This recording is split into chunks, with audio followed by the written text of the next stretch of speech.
Good morning, everybody. This is Donald Blomdahl, Hall of Fame veteran, sports cards and collectibles, live to you from Arlington, Washington, with our first lesson on baseball.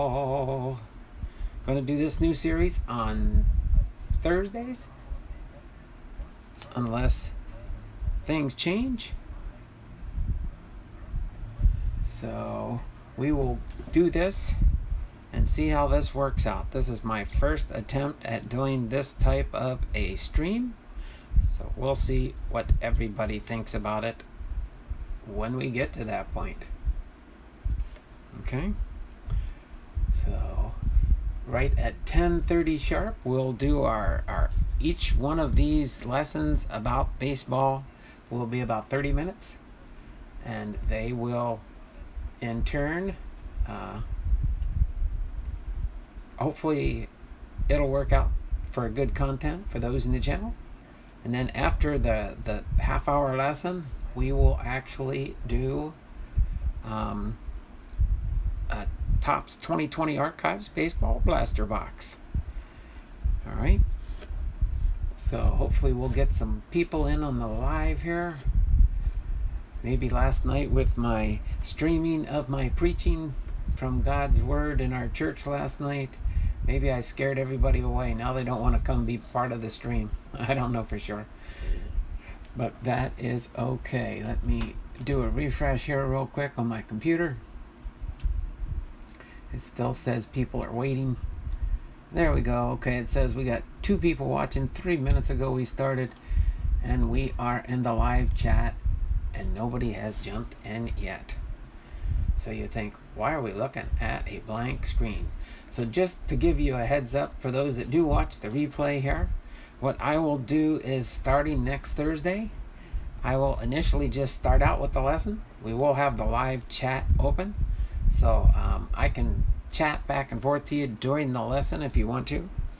And if you do hop in and are watching during the lesson, we can always chat, because I'll be here in the background. You can kind of see me waving in the background here, and you can kind of see the way I have my little twisty-turny little tripod here kind of laid out to hold my phone in place for when I do my shows. But yeah, so other than that, that's the only piece of an introduction that I wanted to give today. Today, of course, we'll go over the ground rules, baseball before Babe Ruth. Hopefully you all enjoy this series. It's something that I had double checked on their website with, and they said I could share it on Facebook, and I could share it on other platforms, but it did not specifically say about YouTube. But what I may just have to change one slight thing depending on if they get in touch with me. I've submitted a request but haven't heard nothing back from them yet. But I watched the first couple lessons and I was like, wow, this would be something neat to show on the channel. And on average, each one is about half an hour, 30 minutes. So that's what we will do for today. And during the lesson, again, if somebody pops in, I'll be able to say hi. I'd rather just run the lesson through, and I'll be keeping an eye on the chat as people show up. But that is what we will do. And I do have my hat on, even though you guys have seen me without my hat last night, for those that watched my church service at our church last night.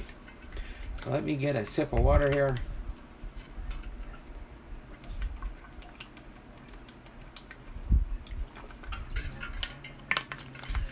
I think you won't notice me as much once the video is rolling. But other than that, we will just get rolling, rocking and rolling here. Okay.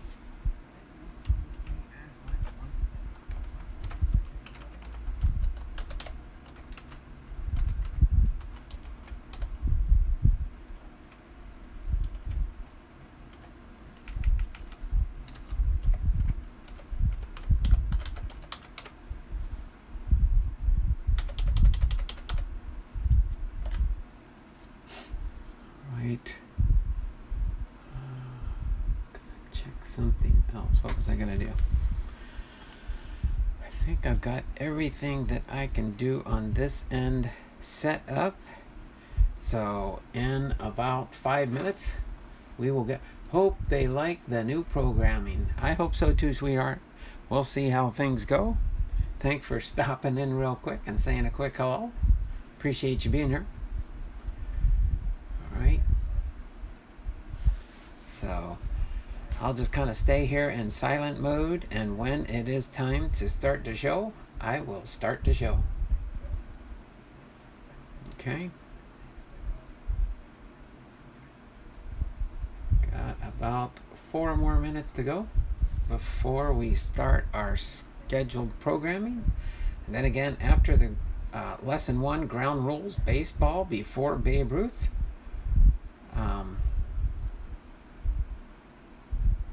We will open up the top 2020 Topps Archives blaster box in our quest to not only complete the set, but see what kind of short print cards we can get, what kind of insert cards we can get. So we will just continue going through this content in the 10 blaster boxes I got. Yesterday was box 1. This is box 2 I'll be done today. So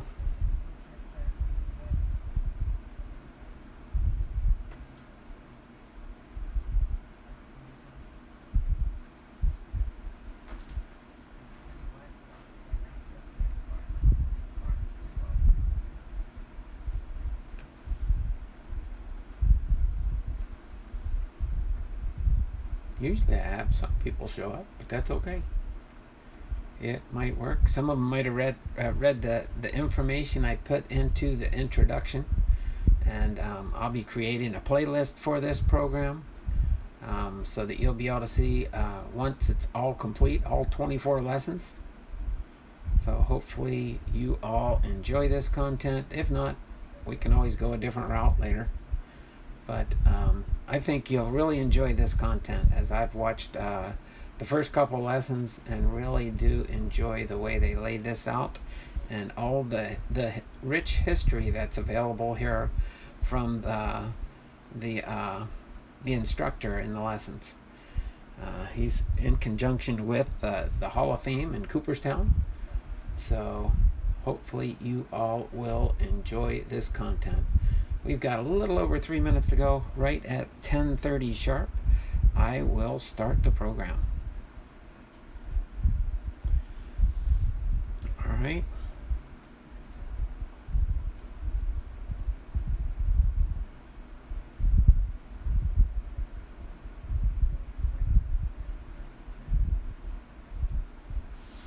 We're right at that 2-minute warning here. Right at that 2-minute warning. Just wanted to make sure I had everything set up so we could do this. That's why I did the introduction last night actually. So some might have got the notification for that.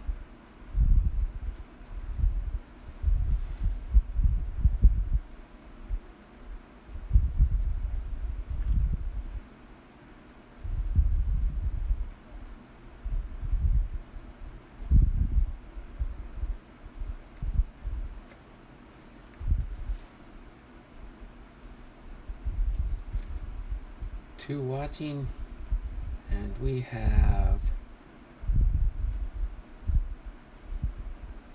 1 minute before the program starts. So if you like somebody else talking for a change and you want to grab a little bucket of popcorn, your favorite soft drink, sit back, relax, and enjoy this 30-minute content every Thursday. I did go to my About Me tab and I updated my channel information so that you'll know what's happening on Thursdays now. Okay, and this will be 24 lessons, so it'll go over a 24-week period. It'll start now and go into the new year. So that'll be exciting. But right at 10:30 here, in just a few seconds here, we will start the programming.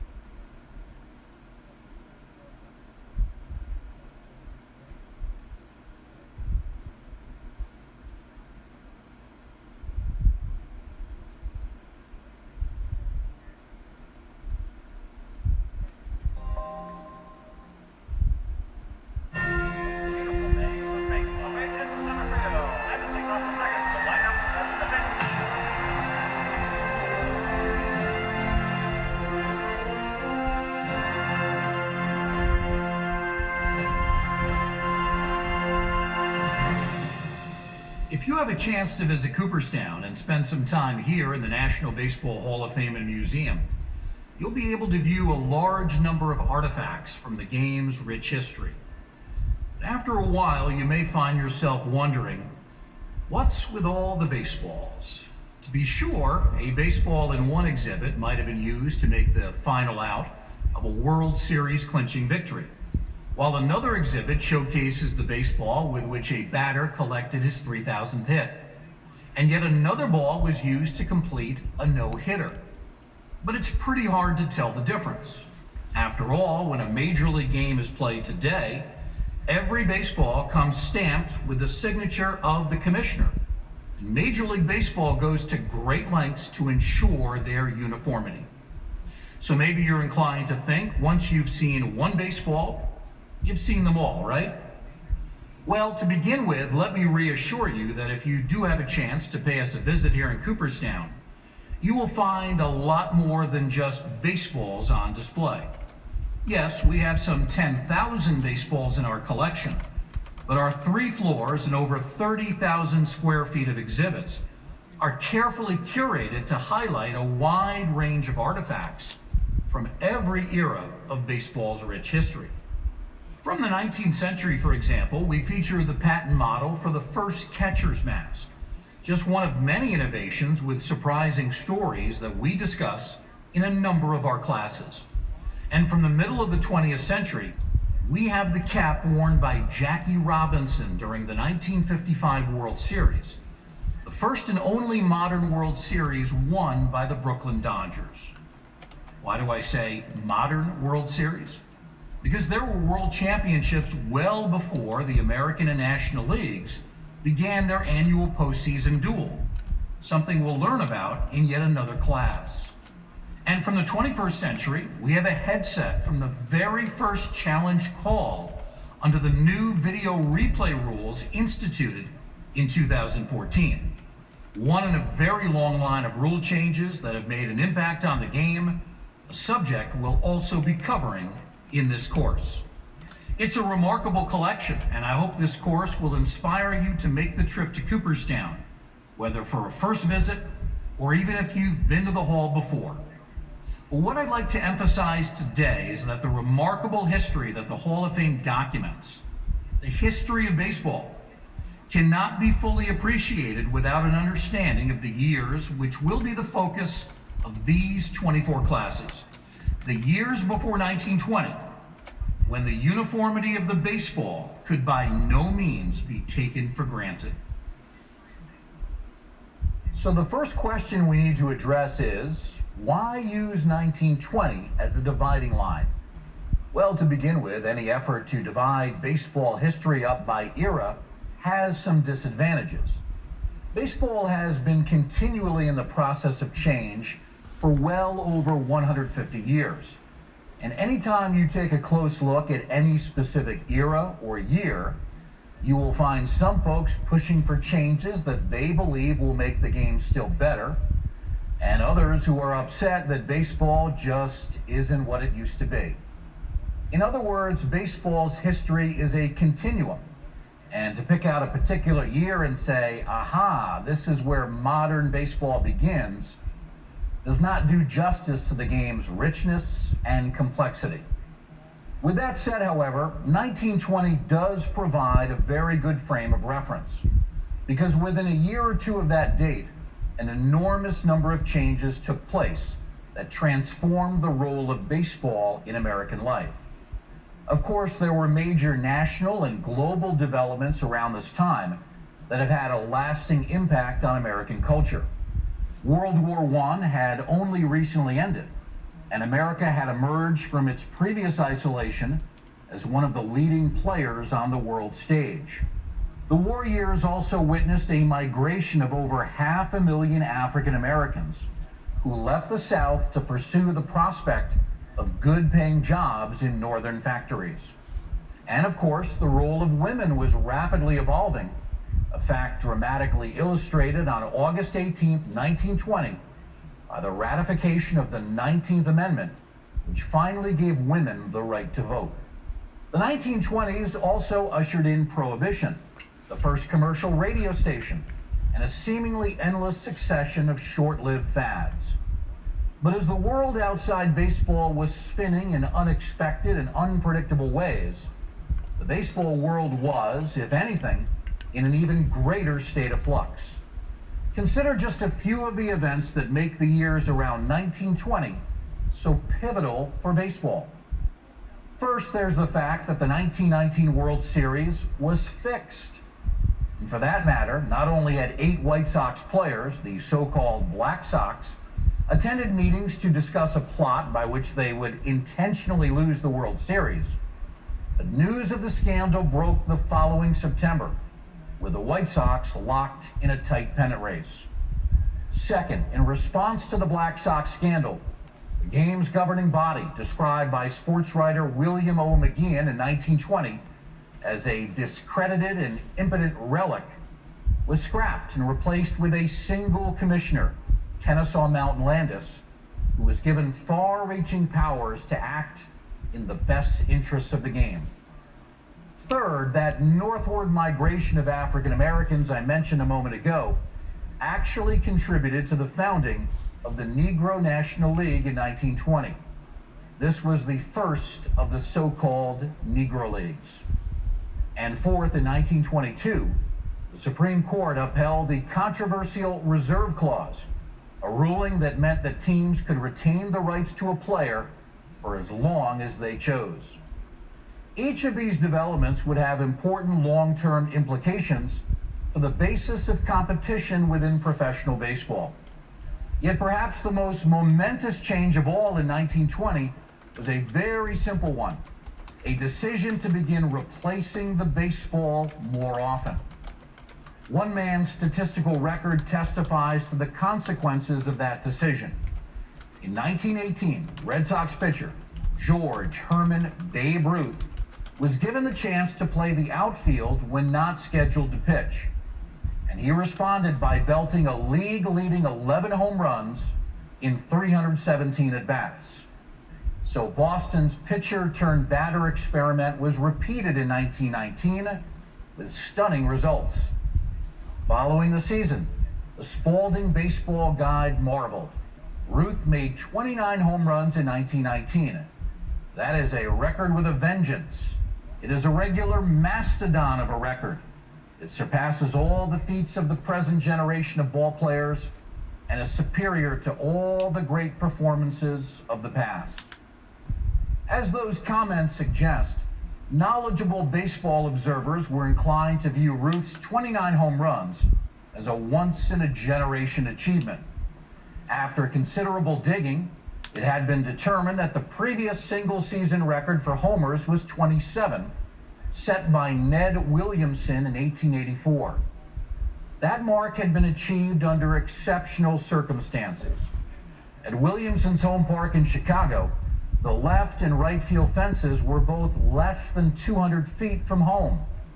In earlier years, special ground rules called for balls that cleared those fences to be considered doubles. But for the season of 1884, the rule was dropped, and they counted as home runs. So when Ruth surpassed the record that had been in place for 35 years, it was easy to imagine that the new mark would stand for just as long. Instead, Ruth was famously, or infamously, sold that offseason to the New York Yankees, where he became a full-time outfielder and proceeded to belt 54 home runs, obliterating the standard that had created such a stir 1 year earlier. He again broke his own record the following season with 59 home runs, and did so once more in 1927 when he hit 60 home runs. Perhaps even more remarkably, after becoming the first player to eclipse the 30 home run barrier on July 9, 1920, he slugged at least 40 home runs in 11 of the next 13 seasons. Babe Ruth was, without question, a nonpareil who towered above his contemporaries. In 1920, while he was hitting 54 home runs, no other major leaguer hit more than 19. Yet even a transcendent talent like Ruth does not perform in a vacuum. And by 1929, the previously unattained 30 home run milestone had been topped by 12 other major leaguers, 4 of whom had done so twice. What does that mean? It means that while Ruth deserved credit for catalyzing a fundamental and permanent change in how baseball was played, other factors also contributed. And one of the biggest of those factors was the ball itself. Now, perhaps you have heard the years between 1900 and 1920 referred to as baseball's dead ball era. That description is not entirely untrue, since the ball used in a typical major league game during those years was certainly far different from the lively ball that Babe Ruth repeatedly clubbed over big league fences during the 1920s and early 1930s. But it is rather misleading, and it has led to the inaccurate belief that a livelier baseball was introduced in 1920, ending the dead ball era and ushering in a new one. You may also have heard that the death of Ray Chapman led to the introduction of a livelier baseball. Chapman was the star shortstop for Cleveland when he was struck by a pitched ball and fatally injured during a 1920 game against Ruth's Yankees. To this day, Chapman remains the only player to die as the result of an on-field incident during a major league game. And there can be little doubt that there is truth in the explanation that the sodden condition of the baseball accounted for his failure to duck from the pitch. Yet to say that his tragic death made Ruth's home run exploits possible is, at best, a considerable overstatement. Umpires, you see, had been instructed before the 1920 season to replace baseballs more frequently. And while there is no way to be certain why Chapman did not pick up the fatal pitch, it probably had more to do with the dark, rainy conditions. Well then, why did the 1920 season launch an offensive explosion? To fully answer that question, we need to go back to the game's early years in the 1840s. In those days, there were some prodigious sluggers, thanks in large part to what the Brooklyn Eagle called rude homemade balls that helped to distinguish baseball from earlier bat and ball games. Those balls, according to that newspaper's 1884 account, were made of rubber and were so lively that when dropped to the ground from a height of 6 or 7 feet, they would rebound 10 or 12 inches. A blow with a bat would not drive them so far, as one of the balls now in use can be driven with the same force. But when they struck the ground, they were generally much more difficult to stop on account of their bounding propensities. The article goes on to describe the effort that went into creating one of those early balls. An old rubber overshoe would be cut into strips a half-inch wide, and the strips wound together in a ball shape. Over this, a covering of woolen yarn would be wound, and a rude leather or cloth cover sewn over the yarn. Sometimes the strips of rubber were put in a vessel of hot water and boiled until they became gummy, when they would adhere together and form a solid mass of rubber. This, after being wound with yarn and covered with leather by the local shoemaker, was a fairly good ball, and one that would stand considerable batting without bursting. While this was a great environment for batters, it was much less so for the fielders of the era, who, with fielding gloves yet to be introduced, found it extremely difficult to record outs. An even more daunting problem was that with so much work necessary to create a baseball, you couldn't just assume you'd have a handy replacement if a ball got lost. In the 1850s, for example, at one of the first match games of baseball ever played in California, the two sides had been selected and a suitable diamond laid out before someone noticed the lack of a ball. A committee was formed, and the problem was ingeniously resolved. By purchasing a used pair of rubber overshoes for $10 and sacrificing the yarn from a woolen stocking, a usable baseball was improvised and the crisis was averted. A few years later in Texas, Union troops were taking advantage of a lull in the fighting to enjoy a game of baseball. Without warning, Confederate troops appeared in the outfield and took the center fielder as a captive. The soldier who recounted these events lamented that, as a result of the sneak attack, His unit lost not only our center field, but the only baseball in Alexandria, Texas. While these anecdotes may have been somewhat exaggerated for effect, they do illustrate one of the basic realities of playing baseball in this era. A baseball was an object that had to be preserved at all costs. I bet you've heard the expression, taking your ball and going home, right? In the early years of the game, that was no figure of speech.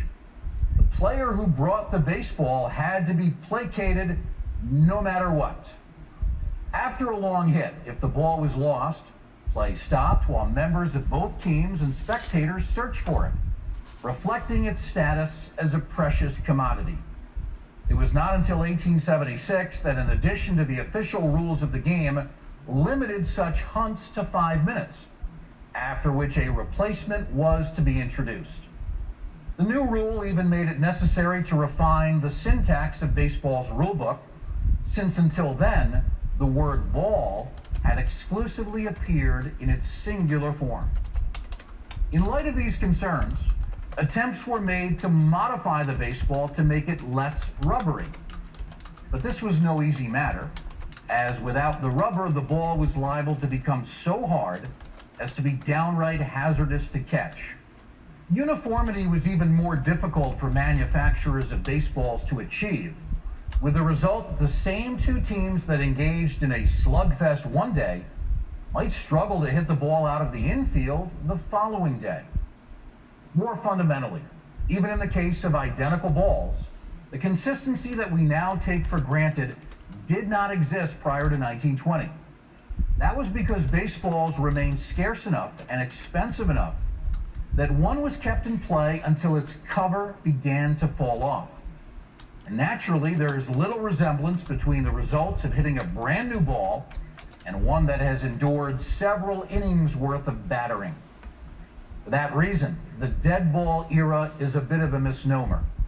A cork-centered baseball that better combined resiliency and rigidity was actually introduced in 1909, a decade before Babe Ruth began rewriting the record books. The change resulted in an immediate uptick in offense, and Cardinals player-manager Roger Bresnahan was even quoted in a testimonial for the new ball as saying, "You can make a home run in the 9th inning just as easily as in the 1st." That claim, however, was a considerable overstatement. As with earlier baseballs, the longer the ball remained in play, the more sluggish it became. Moreover, when a new ball was put in play, most pitchers promptly began defacing it with spit and a variety of other substances designed to make it more difficult to hit. In consequence, most batters continued to concentrate on ball placement rather than slugging, taking the short swings that were the hallmark of the era. Even when Ruth began taking lusty cuts at the ball with impressive results, few hitters followed his example, which meant that the overall increase in scoring and power hitting was modest. Scores of 2-1 and 1-0 remained commonplace until after the 1919 season, when a dramatic rule change was enacted. The use of the spitball and other pitches that involved defacing the ball was severely restricted and ultimately prohibited.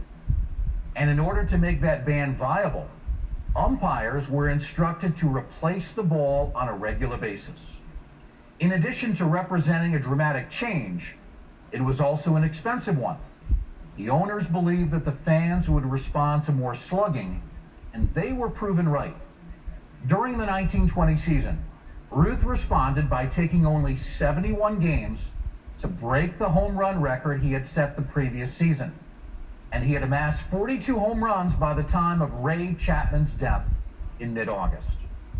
In short, while the Chapman tragedy drew added attention to the benefits of keeping a clean ball in play at all times, when it occurred, all of the pieces were already in place to bring about the home run explosion of the 1920s. And more fundamentally, the new instruction to change the ball regularly during the course of the game really does seem to mark a turning point in baseball history. Yes, as with historical epochs in general, finding the dividing lines between baseball's eras is problematic. But this simple decision, along with the developments that I mentioned earlier, more than justify the claim that 1920 was a pivotal year. Prior to that year, the pace of change in Major League Baseball tended to be rapid, dramatic, and unpredictable, with new ideas regularly being tried in hopes of arriving at standards that were practical and could be agreed upon. By 1920, however, uniformity had been achieved in most important regards. That newfound stability brought many benefits, including greater prosperity and a statistical record that made it possible to meaningfully compare stars of different eras. It could also, however, yield tameness, even stagnation. That was especially the case on the base paths, where stolen bases and other daring plays became increasingly rare as base runners began to settle for station-to-station advancement. Why risk a dangerous base running play when a home run might render the gamble a moot point?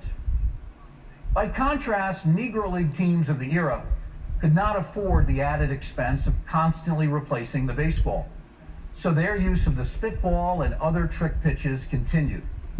As a result, so too did the exciting, aggressive style of play that became closely associated with the Negro Leagues in the years between the two world wars.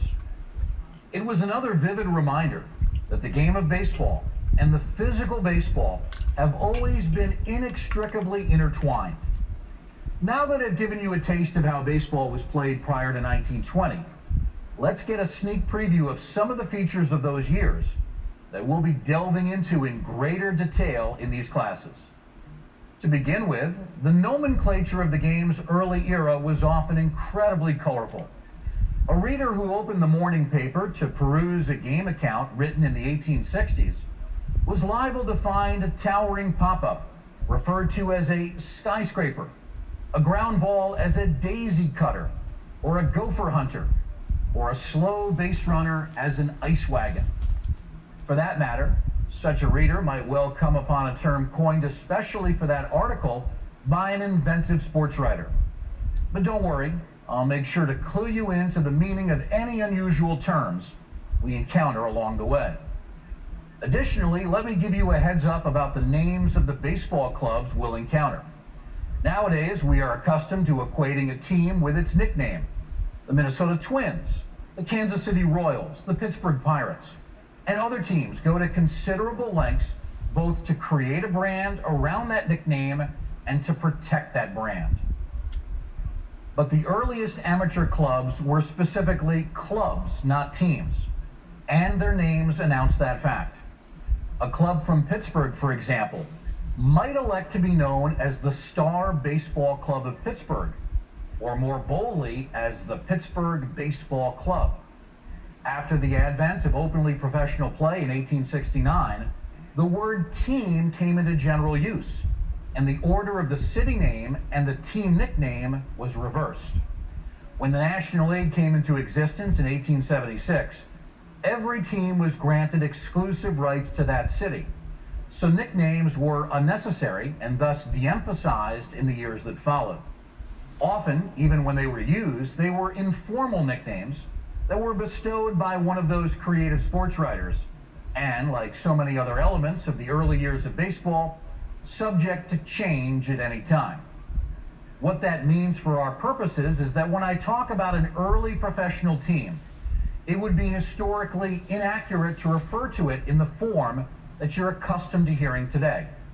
Chicago's National League club, for instance, was known as the White Stockings for much of the 19th century, and then went through a series of unofficial nicknames before the name Cubs was pinned on them in the early 20th century. So while it may seem cumbersome to say Chicago's National League club, that phrasing has the virtue of being historically correct. Things can get even more convoluted with the names of early clubs, such as two that I'll be mentioning often in these classes. The Knickerbockers, a club formed in New York City in the mid-1840s, and the Red Stockings, a club formed in Cincinnati after the Civil War. The official name of the New York club was the Knickerbocker Baseball Club of New York. But for simplicity, I'll typically refer to them as the Knickerbockers of New York or the Knickerbocker Club of New York. But I won't call them the New York Knickerbockers, since that format invites confusion with teams of the professional era. And I certainly won't call them the New York Knicks, since that brings to mind another sport entirely. As for the Red Stockings, that was just an unofficial nickname for a club formerly known as the Cincinnati Baseball Club. They gained the nickname when they adopted knickers, thus exposing their colored socks. But since other clubs also use that or similar nicknames, it will be more convenient to refer to that trailblazing club as the Red Stockings of Cincinnati. Okay, enough about nomenclature. Let's get back to baseball. As it happens, the Knickerbocker Club of New York is sometimes referred to as baseball's first amateur club, while the Red Stockings of Cincinnati are often referred to as baseball's first professional club. But as we'll discuss in greater depth, the reality is more complex in both instances. Indeed, throughout this course, it will become apparent that the real stories behind much of baseball history are rarely straightforward. But that's the fun of history, right? Puzzling out the nuances of baseball's past gives us a deeper connection to all that makes the game so great. In addition, both the Knickerbockers and the Red Stockings had to find solutions to the issue that plagued every club of the era: finding suitable baseballs with which to play. As longtime Knickerbocker club officer Daniel Doc Adams later explained, making the covers was particularly difficult. I went all over New York to find someone who would undertake this work, he explained, but no one could be induced to try it for love or money. Finally, I found a Scotch soldier who was able to show me a good way to cover the balls with horsehide, such as was used for whiplashes. As for the Red Stockings, they had a playing manager named Harry Wright, himself a former member of the Knickerbocker Club. And Wright once waded into a creek to retrieve the only remaining baseball so that the game could go on. If only there had been enough room to mention that on his Hall of Fame plaque. The resourcefulness of Doc Adams and Harry Wright set the stage for an era in which the only constant was that nothing remained the same for very long, least of all the baseball itself. I look forward to exploring this remarkable era with you, a time when an ever-changing game gradually took shape and secured its status as America's national pastime.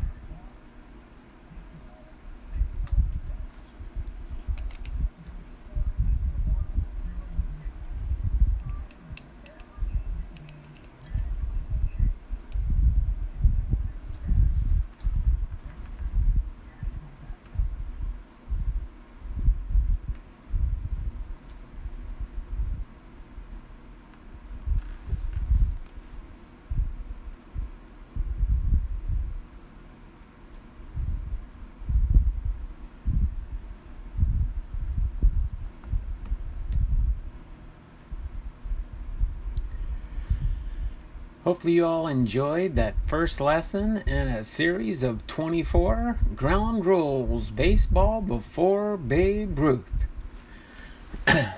Just give me feedback on this when you do watch this video back. Let me know what you think about this series, and we will continue to move forward. Alright, so now with part 2 of my stream for today, we're going to open up this 2020 Archives Baseball Blaster Box in our quest to complete this set.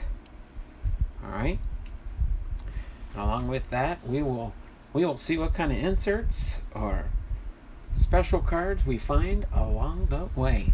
Alright, so let me get everything lined up here so that we can properly display the cards when they are chosen and pulled from the set. Let me get that one up there, this guy up here, and then without further ado, we will continue moving forward.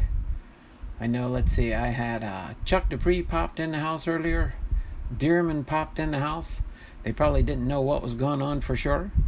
But for those that aren't necessarily interested in the lessons that we'll be doing every Thursday for my new series,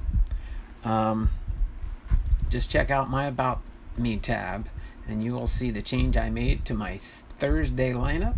Since last week, we did finish all the baseball teams. We finished all the baseball teams, and I do have to go into my channel and kind of update the playlist for all the baseball teams to make sure I get them all inclusive into the listing there. But that's on me. I will get into that and update that so that the baseball team compilation playlist will be all put together. And without further ado, we're going to get into opening this box. It looks like it's just me. It does show maybe 4 people watching, but we'll see what's taking place here. Let me do a refresh on my computer. And before I forget, now that we're on, I can get into my other scheduled items here. Let me get into my wheel of names. And Chuck Dupree was our first in the live chat this morning. So let me get his entry into my wheel of names. Okay. Chuck Dupree. All right. Got him in here. Let me save the file. Get him included into the free drawing for the month of September. All right. Got you in there, Chuck. I know you probably just popped in, said hi, and took off. I'm more than willing to chat during the lesson when it is playing. John Fishman, Donald, I am here. All right there, John. Any feedback or intel on how did you think I did for my lesson in our church last night? Just kind of curious. Let me go ahead and get ready to bust open this box here so we can get going through the baseball cards that are included in the box. Oh, here I went over the top and still bumped into the camera. I watched your stream last night. Yeah, I saw a bunch of people were in there. Kevin was there. Chuck was there. Left Behind was there. I think Faith, Family, and Sports paid a visit last night. That was kind of encouraging for me. When I turned on the live stream, I seen all those people chatting in there. I was hoping you would be like Galatians for the Church of Galatia, huh? And that would have been interesting. That the church probably would have been wondering, what is going on? What is he talking about?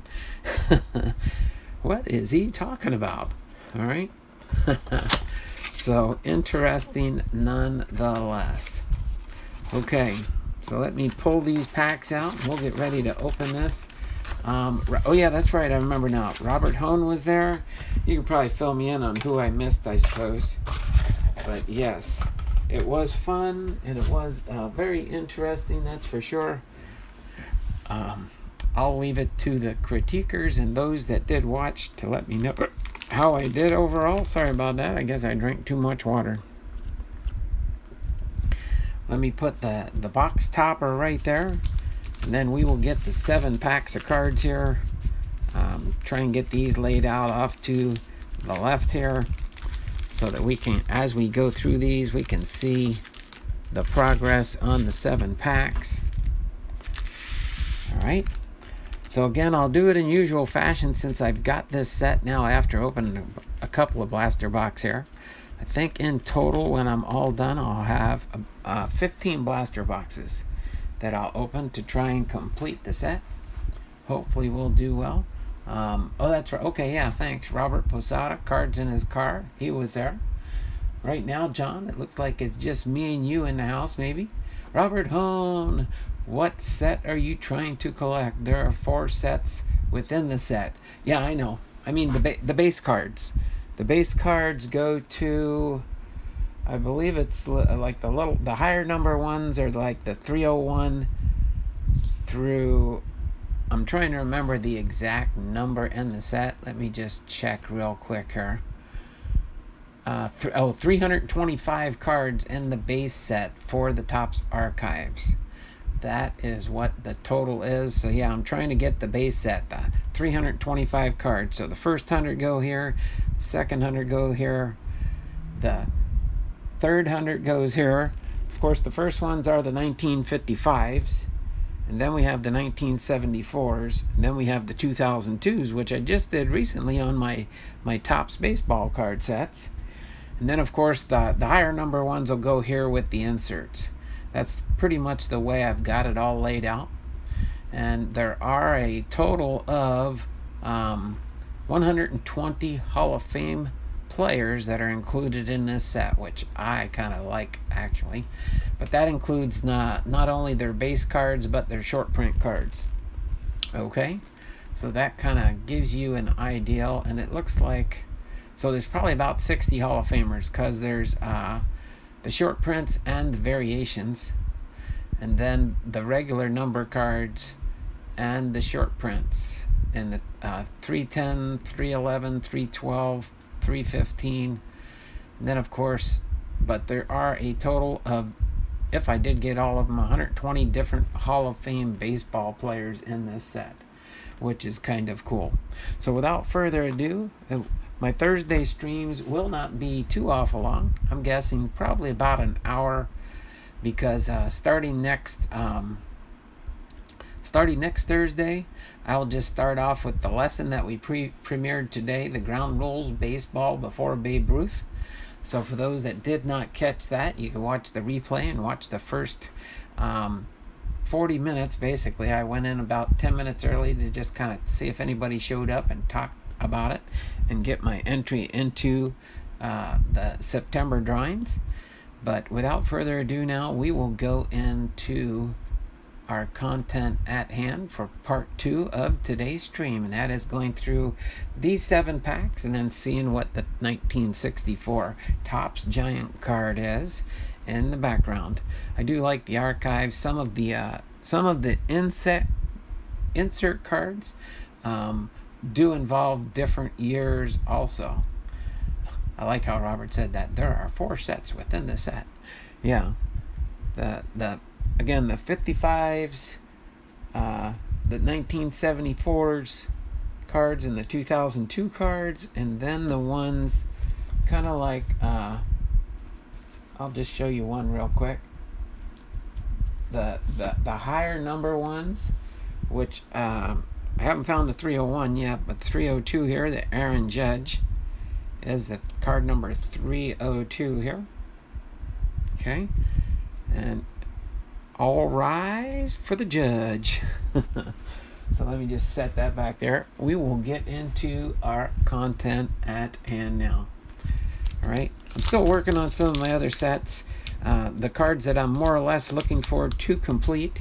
I do have the complete opening day set, including the insert sets on those, but the 2020 Series 1 and 2, I'm not necessarily looking to complete all the sets, except for the Turkey Reds. I did finish both my Series 1 and Series 2 turkey card sets.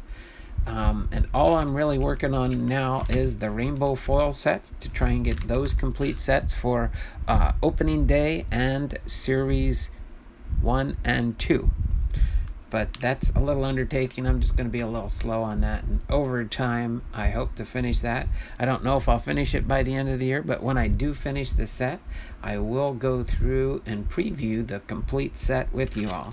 So without further ado, let's go ahead and get into pack number 1 in box number 2 that I acquired from my friend in Cooperstown.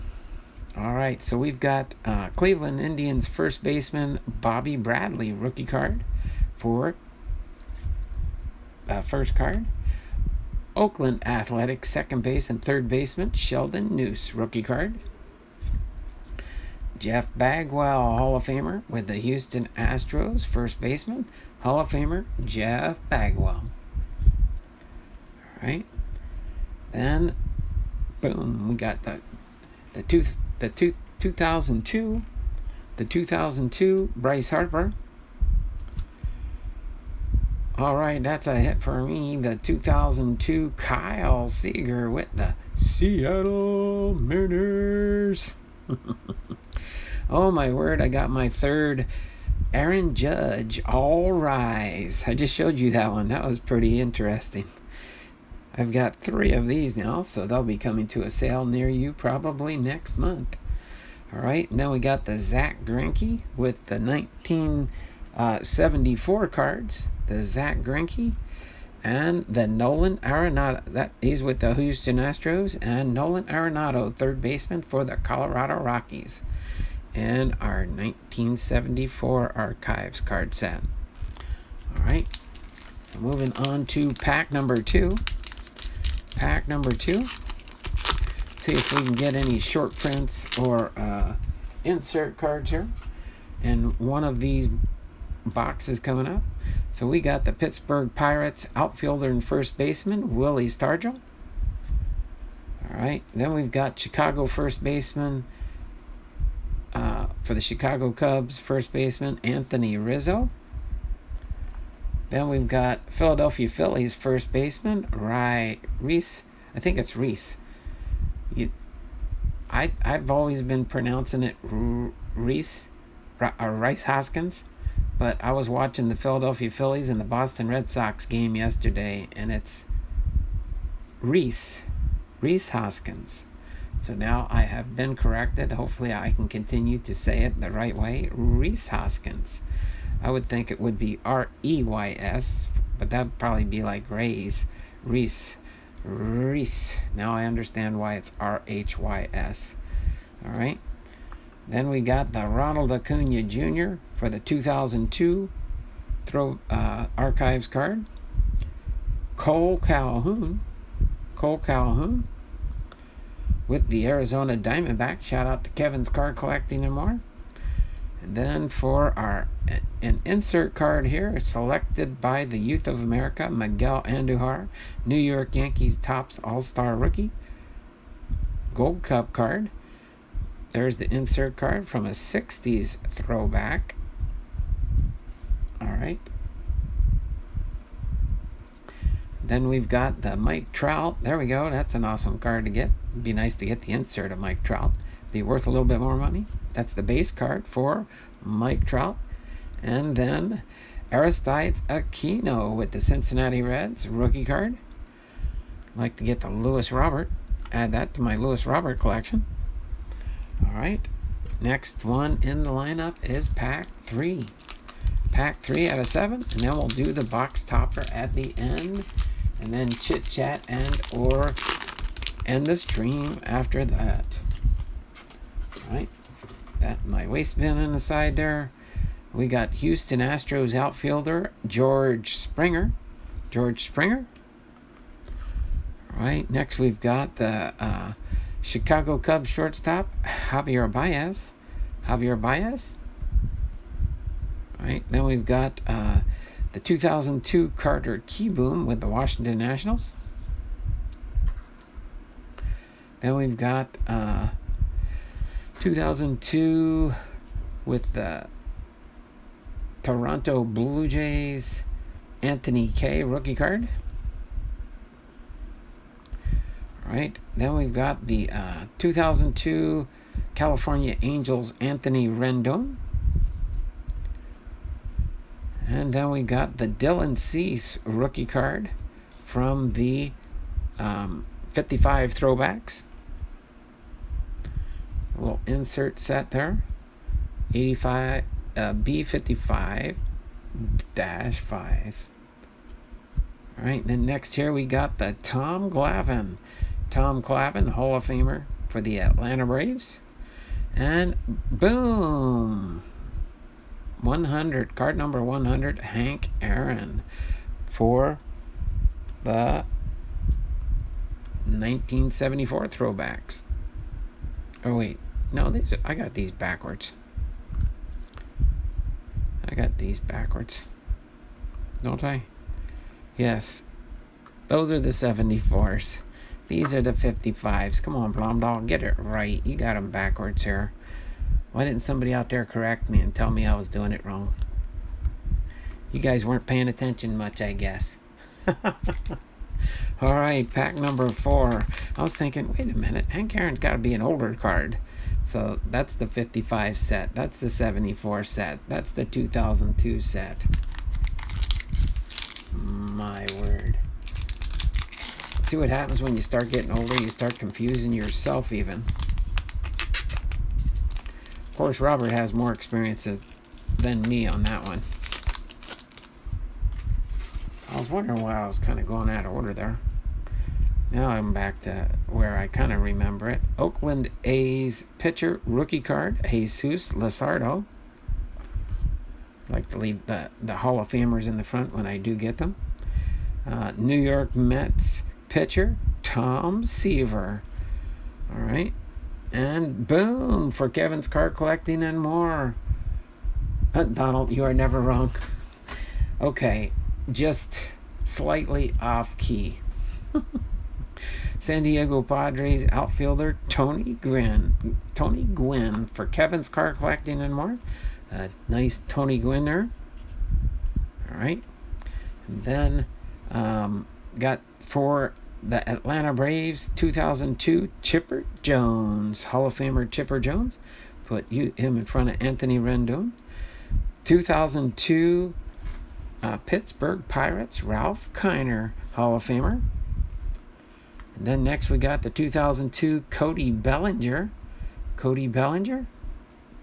with the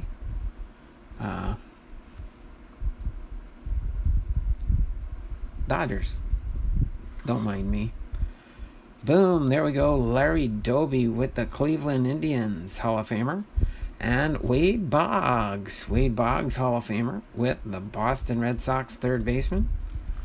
All right, getting some nice Hall of Famer cards in this mix here. Let me slide these forward a little bit. Pack number 5 coming up next. Pack number 5. No insert, well, some inserts, but no short print cards. One of these days, maybe coming up soon, I'll highlight some of the not short prints necessarily, but insert cards, serialized inserts and things of that nature. But the St. Louis Cardinals, Bob Gibson. Right. Boom, there we go. We just did this guy yesterday, on Tuesday. We did the Lou Brock with the St. Louis Cardinals tribute on Tuesday. Right. Then we've got the 2002 Elvis Andrus with the Texas Rangers. The 2002 Houston Astros Yuli Gurriel. And then the 2002 Archives Jonathan Villar with the Miami Marlins. Then we've got the Judge and Torres. I think I got another one of these already. Get similar inserts here. All right, and then Jim Thome with the Cleveland Indians first baseman, Hall of Famer. And Seth Brown with the Oakland Athletics rookie card. Goes right there. All right, moving on to pack number 6 here. It's all right, don't want to squish these in too hard. Let me raise them up. Not rise them up, bombed. I'll raise them up. Pack number 6.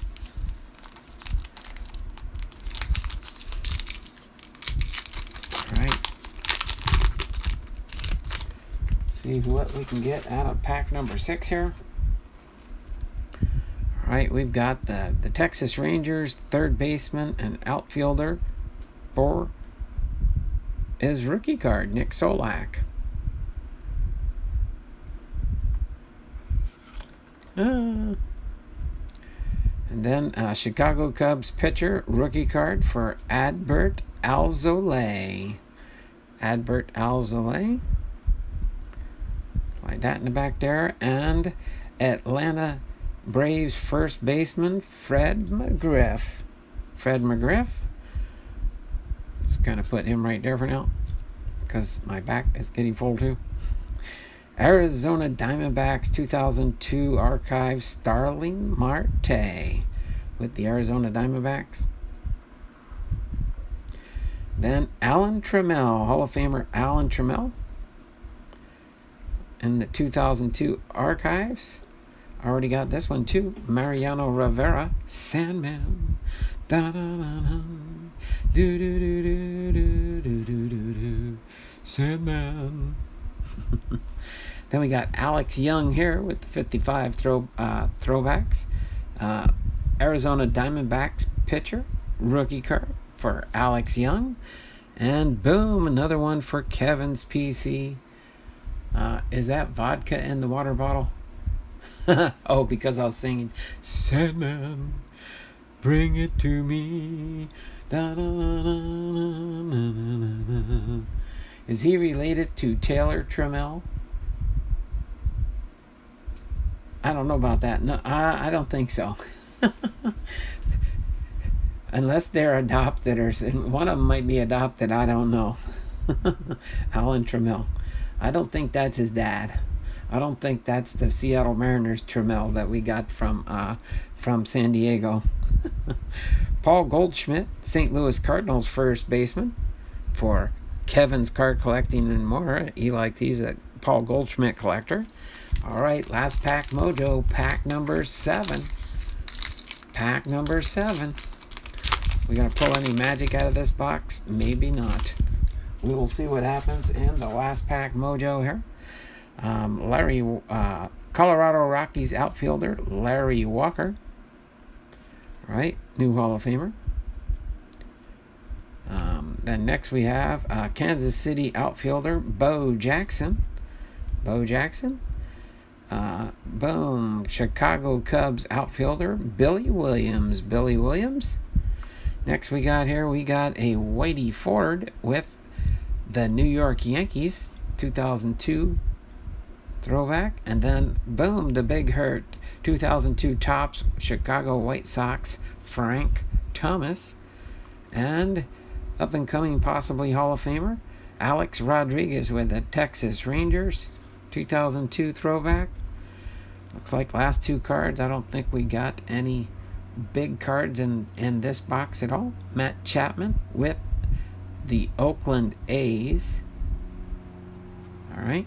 And then our last card in the box, except for the box topper, we still got to do Jeff McNeil with the New York Mets outfielder and third baseman Jeff McNeil. All right. Let me just put those all there. Let's see who we got for our brother from another mother. Oh, I say that to people in church all the time. Just like Kevin's Card Collecting More. He's my brother from another mother with the same heavenly Father. Those that know what I'm talking about there. All right, so here's our Archives Baseball 1 exclusive 1964 Topps giant card inside. Let's see who we get for this one. Still have not pulled an autograph yet.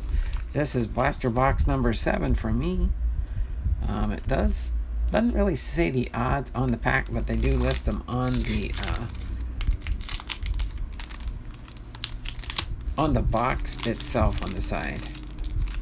All right, so I'm going to go this way so we can do a reveal for this one. And just like I said, looks like we're going to probably finish up here.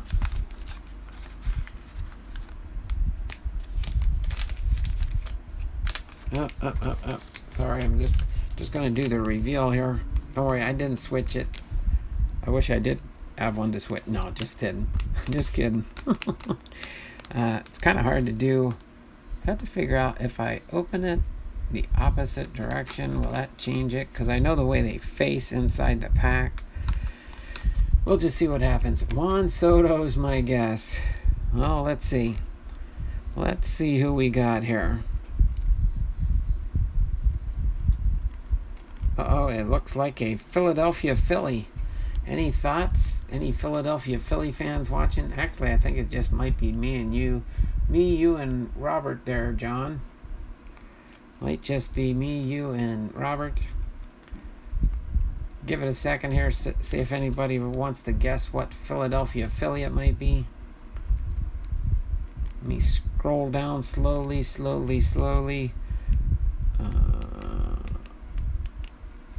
There's his eyeballs. There's his nose.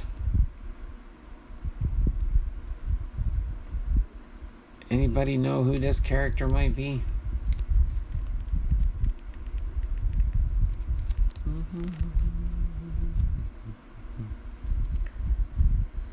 And we know it is a Philadelphia Philly, Harper R. Hoskins. Rhys Hoskins, first baseman for the Philadelphia Phillies.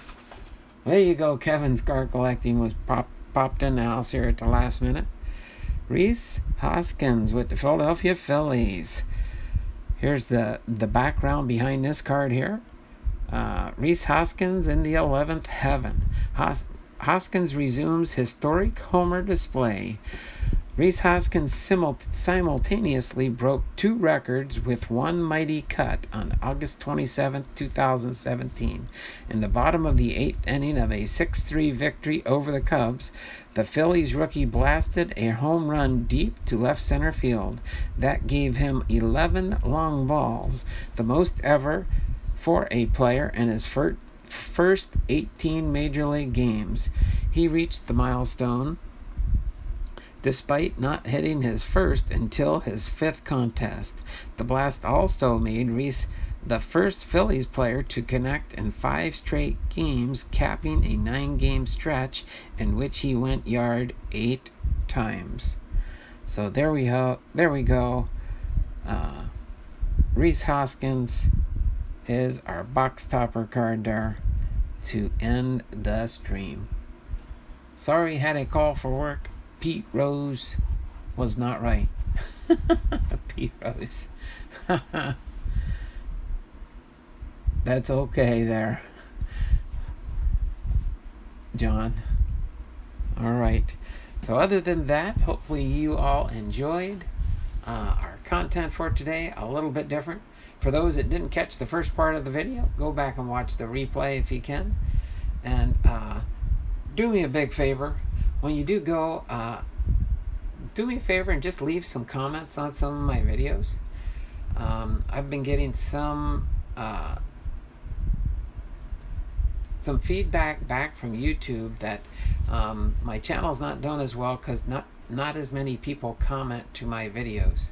So they said if you could, because part of the mantra, and I'll turn around and show you my shirt I'm wearing for today, is comment, commit, and stick. Okay, it's okay to be in the live chat is fine, and it does record the live chat once it finishes the processing stage. But it helps your channel for your analytics too when people are leaving comments to videos. Whenever I go in and watch somebody's videos, I always make it a point to comment on the video after it's uploaded in the channel. So if I could just ask a super,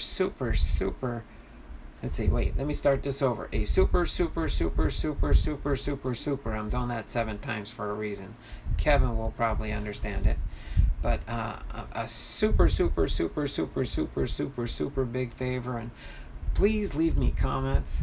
And just as a word of caution too, on your channel, when people leave comments, make sure you respond to them. Make sure you respond to them, because that actually helps both analytics for yourself and for your people that subscribe to your channel.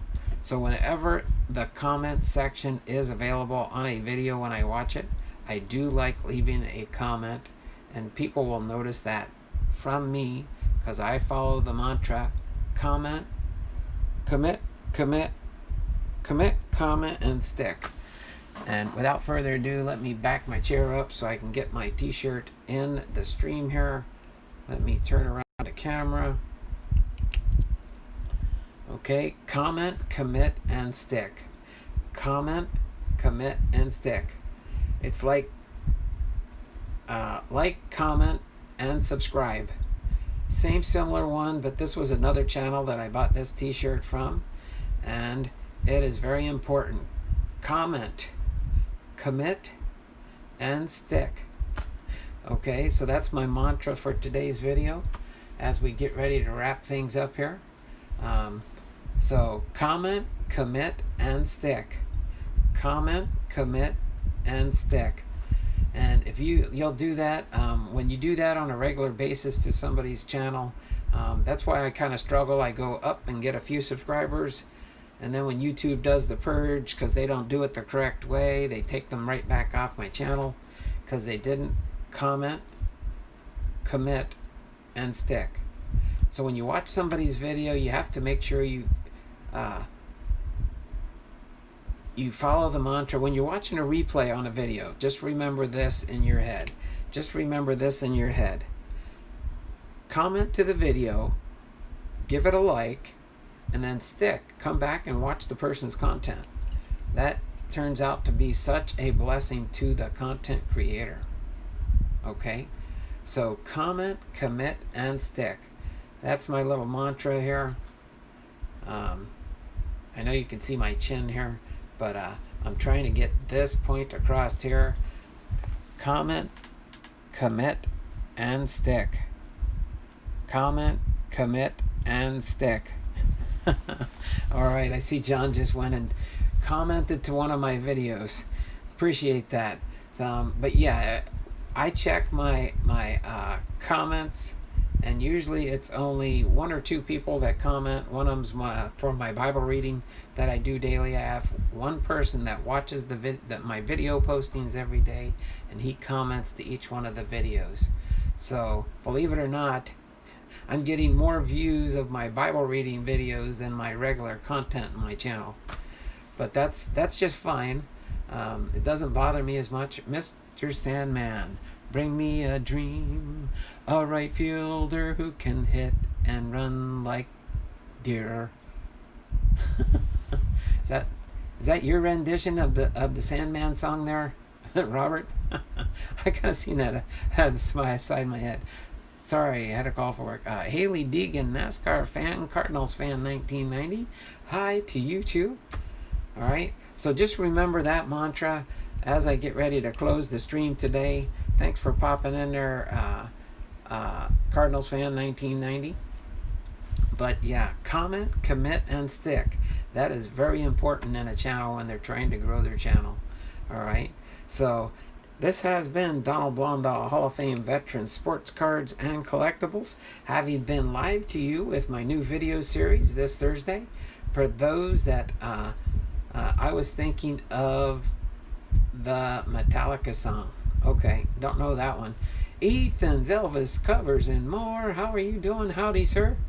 I seen you made an appearance on my live stream last night near the end. As I was in church preaching the message to our congregation. Really appreciate you stopping by last night, Ethan. That was a blessing. I seen that when I watched the replay last night when I got home from church. I just wanted to make a mental note as to who showed up to my preaching in the church last night. Really do appreciate everybody. Enter Sandman. All right. Pretty good. Been in class today. Oh, that's right. No problem. I know you're in college. I know you just hop in when you do have some spare time. So you've probably done your classes for today, or are you between classes? All right. But thanks for popping into my stream here. I really do appreciate it. I think I got a whopping 6 thumbs up. Make sure you don't forget to give me my thumbs up. A lot of times I get most of my thumbs up on my rewatches. John says, I just left a bunch of comments. Okay. Well, I'll see them later when I review my comments there. I'm done. So you're done for the day there, Ethan? Hopefully you had a good day in class today. And hopefully everybody in your college is following the protocol on what you're supposed to do, what you're not supposed to do, and things of that nature. But yeah, if you do get a chance, I did produce last night an intro to this. I'm going to create the playlist for the new series I'm doing on Thursday. And that will continue. Today was lesson 1. And then there will be 23 more lessons that I'll be doing in the following Thursdays. So every week, just like this one today was lesson number 1, ground rules, baseball before Babe Ruth. Hopefully you all enjoy watching the replay when you get a chance. I had the same excuse as Ethan. Classes this morning. Okay there, Kevin. No problem. You had some seminary classes this morning? That's good. That's much more important than me, you can always watch a replay. So, other than that, I'm going to go ahead and wrap things up for today. I know it's a little bit early, but Thursdays I wanted to kind of make it somewhat of a different type stream. So until then, you all have a great and wonderful day, and we will see you guys around the channel. I see I'm spinning. Let me make sure. Maybe it's just my computer. Let me do a refresh here and see if it clears up. All right. Yeah, I think it's cleared up. It's just my computer spinning probably. I don't think I got anything else playing in the background. But again, this has been Donald Blomdahl, Hall of Fame veteran, sports cards and collectibles. Haven't been alive to you. Oh, let me give a have a good weekend, you too, Ethan. Let me give you a quick update on what our, let's see.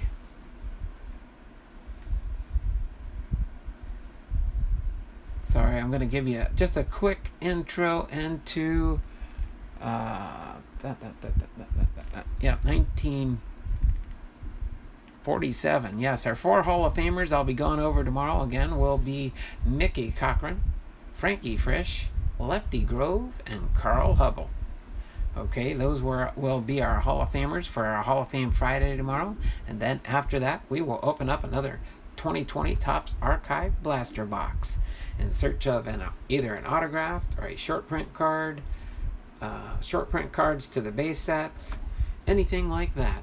So you all have a great and wonderful day, and we will see you all tomorrow, okay? Take care. Spinning, free dizzy with eternity. All right, so take care, everybody. Have a wonderful day, and we'll see you tomorrow for Hall of Fame Fridays. Bye now.